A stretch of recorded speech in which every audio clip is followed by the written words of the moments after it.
Hi, everyone. It's good to be here again. Thanks for having a hearing where we all get to testify. Appreciate it. I'm from Sabo Oahu's neighborhoods. We've been in operation since 2005, trying to stem the tide of illegal hotel operations in our residential neighborhoods. We unequivocally support Bills 85 and 89 CD2, the Menor-Manahan versions. For years, we sought public support for enforcement, and we got it. We had 12 neighborhood boards over the past 15 years have sought passed resolutions asking for enforcement.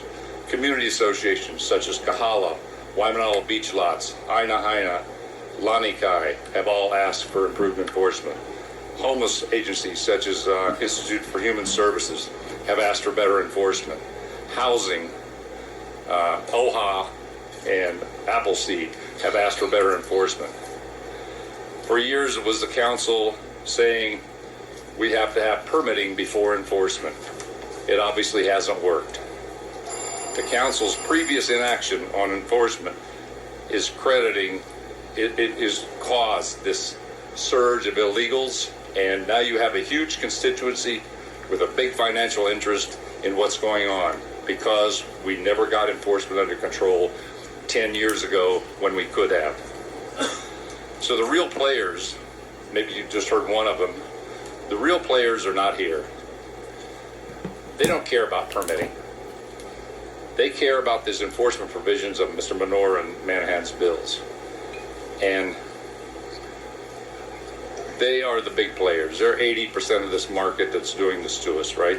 So we're asking you to give us 85 or both 85 and 89 and just get us started on the path to solving this crisis. It's only going to get worse if we put off enforcement any longer. I'd be happy to answer any questions. Thank you. Okay, any questions? Okay, thank you. Okay, so you heard Mr. Lui discuss the legal issues, and as is the case with respect to any legal issue that is difficult and complex, you're going to have two sides of the argument, okay? And the same is true with respect to this particular issue, the legal issue surrounding the hosting platforms and illegal vacation rentals. And so I just wanted to bring to the committee members' attention the fact that I had asked two law firms to provide legal opinions, and the copies of the legal opinions should have been, you should have already received them. One legal opinion is from the law firm McCracken, Stemmerman, and Holsbury, LLP. And the other legal opinion is from Starn O'Toole Marcus and Fisher. And both of these legal opinions strongly support the hosting platform provisions that are contained in the proposed CD2 that I've offered. These opinions indicate that, in fact, the provisions contained in my draft are legally defensible, they're legally valid, based on prevailing statutory and case law, and also in terms of the Fourth Amendment. And so in the next group of four testifiers that I'll be calling forward, one of them is an attorney from the law firm of Starn O'Toole Marcus and Fisher. And I believe that these legal opinions provide this council with a legal basis to move forward with the kind of really effective hosting platform provisions that are contained in the proposed conference draft that are before you. So, okay, I'll call the next group of four, starting with Ivan Lui-Kwan. We've got Randall Myers, Terry Kamo, and Rodney Nakashima.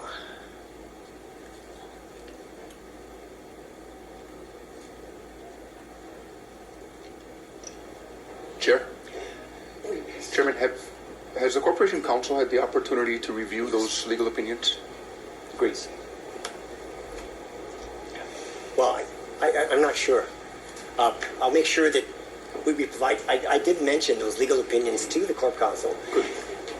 You get it. Okay. Okay, we'll make sure that you can talk with them afterwards. Sure, Thank sure. You, Chair. Appreciate it. Okay, we'll start with Mr. Lui-Kwan. You're I'd like you to, this will be your opportunity to provide the different legal analysis and opinion relative to what Mr. Lui had offered. So I'll turn the floor over to you. Thank you, Chair Menor, Vice Chair Waters, and Council Chair Anderson, and my dear friend and Councilmember Kobayashi. My name is Ivan Lui-Kwan. I represent Hilton Hotels as well as Turtle Bay Resort. And I had provided written testimony, which I actually provided a legal analysis of the potential challenges to Bill 89 with CD2 amendments submitted by Council members Menor and Manahan. I focused on those because there are a number of different submissions, and I thought we'd just look at that one. And so in summary, maybe I can start by saying that my conclusion, as indicated by Chair Menor, is that Bill 89 with CD2 amendments submitted by Council members Menor and Manahan are legally defensible against challenges based on 4 grounds: the Communications Decency Act, the Stored Communications Act, the First Amendment, and the Fourth Amendment. And so that's basically the conclusion. Do you want me to continue? Yes, so I'm going to exercise my prerogative to ask you, could you please further clarify your opinion? So you're actually responding to a question, so you can keep proceeding. Okay. I'd like to comment on the comments made by my dear friend David Lui. I very much disagree with his perspective or his point of view, and for several reasons. One, the real case to be looking at is the Ninth Circuit Court decision, as I said in my legal analysis, because that is really on point. And when you're doing analysis of cases, you want to find a case that's on point. That's cases on point as on point can be. Whereas you folks were having a discussion about the Patel case, that's different issues. Maybe in the broader scheme, maybe same issues, but not really on point. And so the Ninth Circuit Court basically acted upon the Santa Monica Ordinance. And what I'd like to do is, I know you folks are having discussion about the reporting requirements. I'll read to you what is in the Santa Monica Ordinance. And the reason I'm reading to you what's in the Santa Monica Ordinance is because this is the ordinance that the Ninth Circuit Court of Appeals, which came out on March 13, 2019, validated. So the Ninth Circuit Court validated the Santa Monica Ordinance and this particular section. And I'll read it to you. This is 6.20.0.5, and it's called Hosting Platform Responsibilities. B, quote, subject to applicable laws, hosting platforms shall disclose to the city on a regular basis each home sharing and vacation rental listings located in the city. So it doesn't say you need to go through a legal process. It just says hosting platforms shall disclose on a regular basis. Very much consistent with what you have in 2.A, hosting platforms provisions dealing with your reporting. And it goes on to say what they need to disclose are the names of the persons responsible for each listing, the address of such listing, length of stay for each such listing, and the price paid for each stay. So that language is almost identical to the language that you've got in Bill 89 with CD2 amendments submitted by Council members Menor and Manahan. So my point to that whole discussion you were having with my friend David Lui is the law is pretty clear. Based on the Ninth Circuit Court acting upon the Santa Monica Ordinance, the Santa Monica Ordinance is very clear that this information can be provided, and that you don't have to go through a legal process. You can do it on a regular basis. On a regular basis, those are the words are in the Santa Monica Ordinance, and also I heard my friend David Lui say that the Ninth Circuit Court never really discussed, never dealt with the Fourth Amendment or the Stored Communications Act. That is not correct. What happened in the challenge to the Santa Monica ordinance is that Airbnb and HomeAway challenged the legality of the Santa Monica ordinance on 4 grounds: Stored Communications Act, Communications Decency Act, the First Amendment, and the Fourth Amendment. And the Ninth Circuit opinion talks about, we've spent a lot of time talking about the Communications Decency Act. And what it said is that the court ruled that the ordinance does not violate the Communications Decency Act because the ordinance holds hosting platforms liable only for their own conduct, namely for providing booking services and collecting a fee for booking services in connection with the rental unit. The Ninth Circuit Court case also discussed the First Amendment and discarded that argument when it said the Santa Monica ordinance regulates conduct, not speech. We all know that the First Amendment is used with freedom of speech. So the Santa Monica ordinance, again, regulates conduct, not speech, and the conduct band does not have, quote, a significant expressive element, that's a word for free speech, as to draw First Amendment protection. And then the court went on to say there's the First Amendment grounds for challenging the Santa Monica ordinance is not applicable. It should be discarded. The court also took up the Fourth Amendment, which David Lui was talking about. It took it up in that, again, the Airbnb and HomeAway challenged the legality of the Santa Monica ordinance on 4 grounds. One of the 4 was the Fourth Amendment. But the Ninth Circuit Court never really discussed the Fourth Amendment, and the reason they did not discuss the Fourth Amendment is because the U.S. District Court for the Northern District of California, which had ruled initially on the challenge to the Santa Monica ordinance, that U.S. District Court had determined that Santa Monica's ordinance was still valid in light of the challenge by the Fourth Amendment. And Airbnb and HomeAway decided that they would not appeal the challenge on the Fourth Amendment grounds. They chose only to appeal on the grounds of, on the basis of the First Amendment and the Communications Decency Act, which I just read what their opinion was. So if you look at page 10, footnote number 2 of the Ninth Circuit Court decision, you will see that in fact, the case was argued before the district court, and the lawyers or Airbnb and HomeAway decided not to appeal it. They had decided that there was no, I don't know what the basis was, but they had decided that there was no real basis for challenging on the Fourth Amendment. If you look also at page 10, footnote 2, and page 22 of the same opinion, they say the same thing. The district court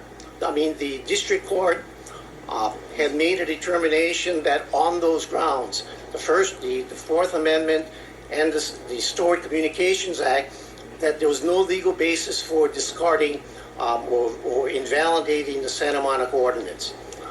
In the footnote on page 10, footnote 2, and on page 22, the circuit court said Airbnb and HomeAway have decided not to appeal. So the summary is that throughout all these cases, whether it's the challenge to the San Francisco ordinance, the New York ordinance, different ordinances throughout the country, those are the 4 main grounds that these online platforms are using to challenge the enforcement provisions of these ordinances. Again, the Stored Communications Act, the Communications Decency Act, the First Amendment, and the Fourth Amendment. And so that's why the the Ninth Circuit Court decision was so significant because it addressed every single one of these four bases, these four grounds for challenging. And so part of what I did when I did my analysis, I studied all those cases, but the main one really being the Ninth Circuit Court decision, which came out on March 13 of this year. Looked at the Santa Monica ordinance, which I just read to you. Looked at your bills, 85 and 89, and what I concluded is that bill, particularly, and then I'll just focus on 89. 89 CD2 submitted by Council members Menor and Manahan really tracked very, very closely the Santa Monica ordinance. And so the basis for my legal opinion is that because the Ninth Circuit had approved the Santa Monica ordinance and the CD2 amendments submitted by Manahan and Menor were very closely aligned with almost clearly, maybe not word for word, but clearly the meanings were the same, the language was the same, that it should withstand challenges by these online platforms based on those four grounds: Stored Communications Act, Communications Decency Act, First Amendment, and Fourth Amendment. One of the other things I wanted to say is that the reason that we support, or I support, the CD2 amendment submitted by Council members Menor and Manahan is because it really tracks the Santa Monica ordinance, where some of the other submissions were a little bit off in terms of not tracking really closely. More specifically, in the reporting section, that's 21, that's 21.28.30, which is the reporting section. It says that you need to, in order to get this data, you need to do it upon legal request. As I said, the Santa Monica ordinance does not require that. And I think just listening to David Lui sort of reinforces what my concern was, is that just invites litigation over what does legal request mean. Clearly what they're going to say is that your request for this is in violation, as you've heard Mr. Lui say, it's in violation of this section, this ordinance, this law, and it's not the case. But the point is that you're going to have that, and you're better off just making it clear that in accordance with what Santa Monica ordinance did, says the hosting platforms shall disclose to the city on a regular basis, not upon legal request. So that's one reason why I favor the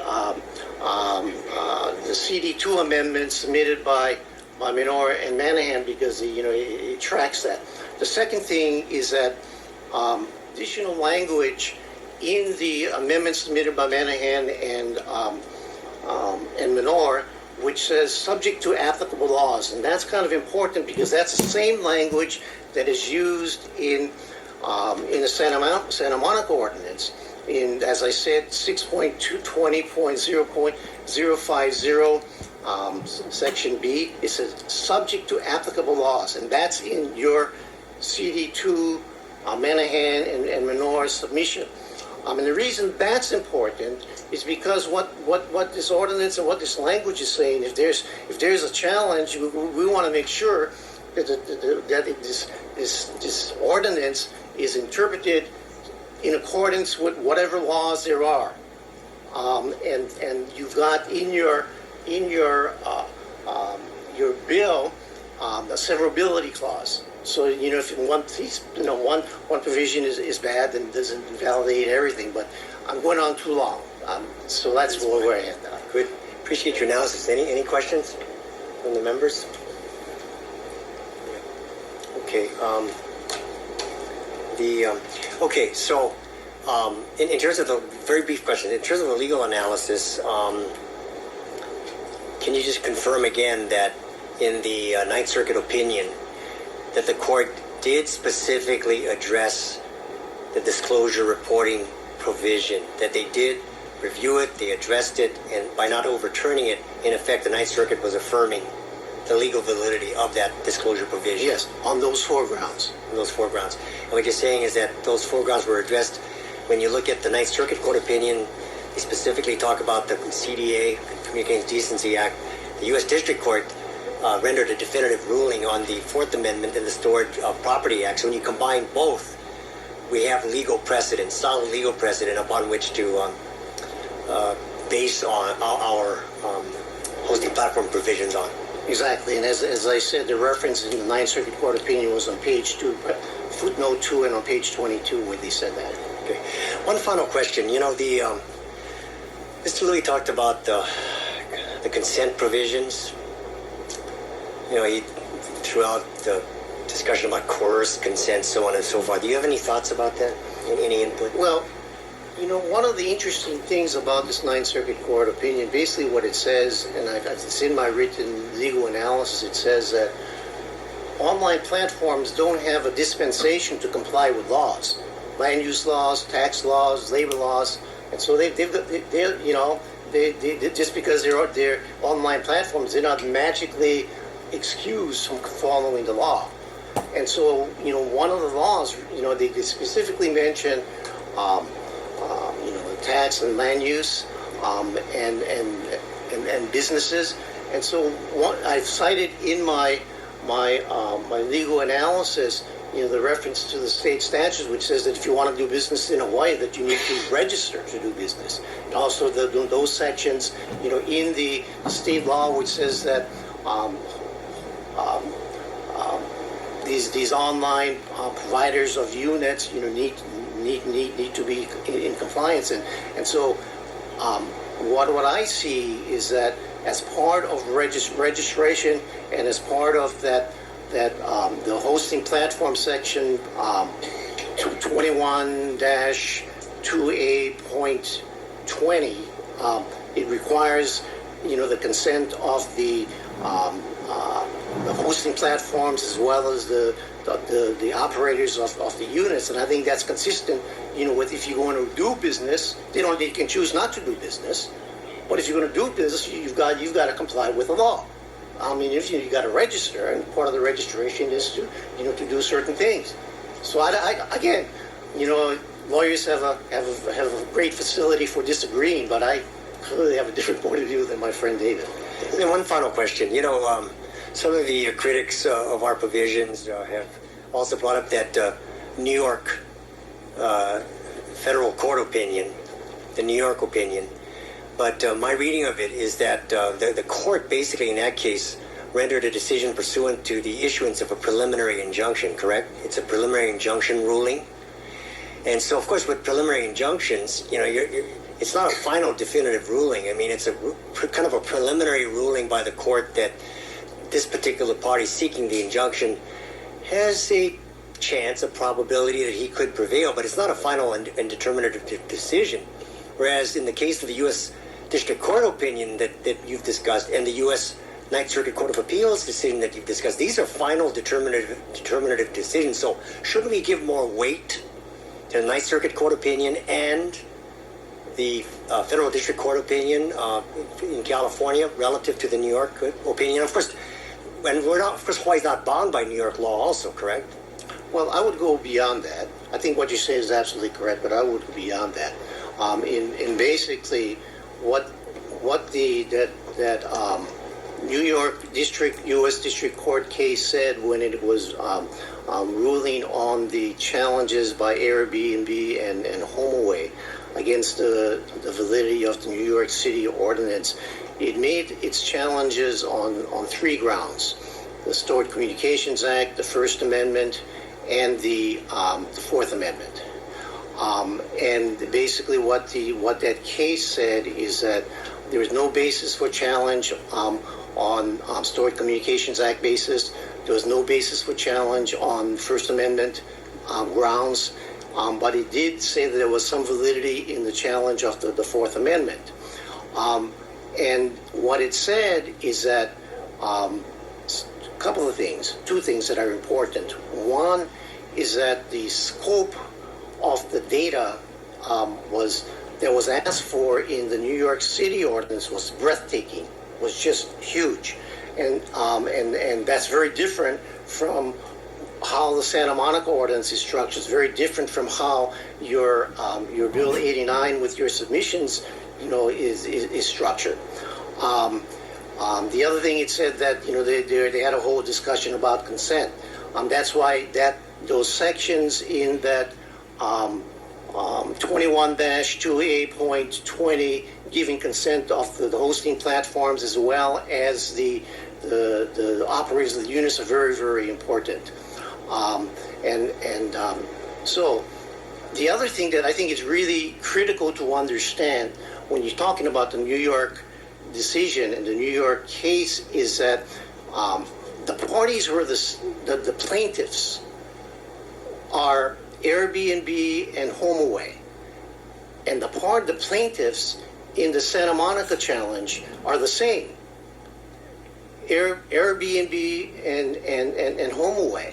So they know what they're doing. They're filing these lawsuits in different jurisdictions, and so when the HomeAway and Airbnb in the Santa Monica litigation says we don't think there's any basis for appealing to the Ninth Circuit on Fourth Amendment grounds, what they're really saying is that the Santa Monica ordinance is okay on Fourth Amendment grounds, and I'm assuming what you're saying is that there's a difference in how the Santa Monica ordinance is structured and how the New York City ordinance is structured, because in the New York City decision, the court said the amount of data that was required was the word is breathtaking, was just too much. And the Fourth Amendment, as we know, really deals with illegal or unreasonable searches and seizures, and really think about police officers and public safety officials searching people, and that Ninth Circuit, that New York City case spent most of the time talking about whether the Fourth Amendment is really applicable to this kind of ordinance, and very little time on everything else. But again, the fact that that New York City decision came out on January 3rd, 2019. That was 2 months before the date that the Ninth Circuit Court, which ruled on the Santa Monica ordinance, came out on March 13, 2019. So the Ninth Circuit was very aware of what was said in that New York City challenge, and the lawyers were, I would assume the parties are the same. I don't know, the lawyers probably are the same too. So everybody was aware of everything, and the result was that the Ninth Circuit Court of Appeals said no problem with the Fourth Amendment challenge. Okay, I'm done with my line of questioning. I just wanted to thank. No. Yeah. You're out of order, sir. I accommodated you. I took your child out of order. We're now receiving testimony. We're going in the order of testifiers. You'll have the opportunity to testify. All right? Okay, so I just wanted to thank the committee members and people in attendance for their indulgence in allowing this line of questioning and this dialogue to occur regarding the legal issues, because all of the legal challenges that have been initiated by these hosting platforms throughout the country in numerous jurisdictions revolve around these hosting platform provisions. And so I wanted to engage in this dialogue as a way of demonstrating that I believe that the hosting platform provisions that are contained in the proposed conference drafts that we are considering have a solid legal basis for us to move forward on them. But it's not a clear-cut issue. There are arguments on both sides, but I appreciate Mr. Lui-Kwan, Ivan, for your providing us with a different legal analysis, which I think has been very helpful. Thank you. Any final questions? Okay. Thank you very much. Okay, Rodney Nakashima. Thank you, Rodney. Thank you. Aloha Council members and Chair Ron Menor and Joy Manahan. Thank you for introducing this bill. My name is Rodney Nakashima. I was born and raised on this beautiful state of Hawaii, which I call home.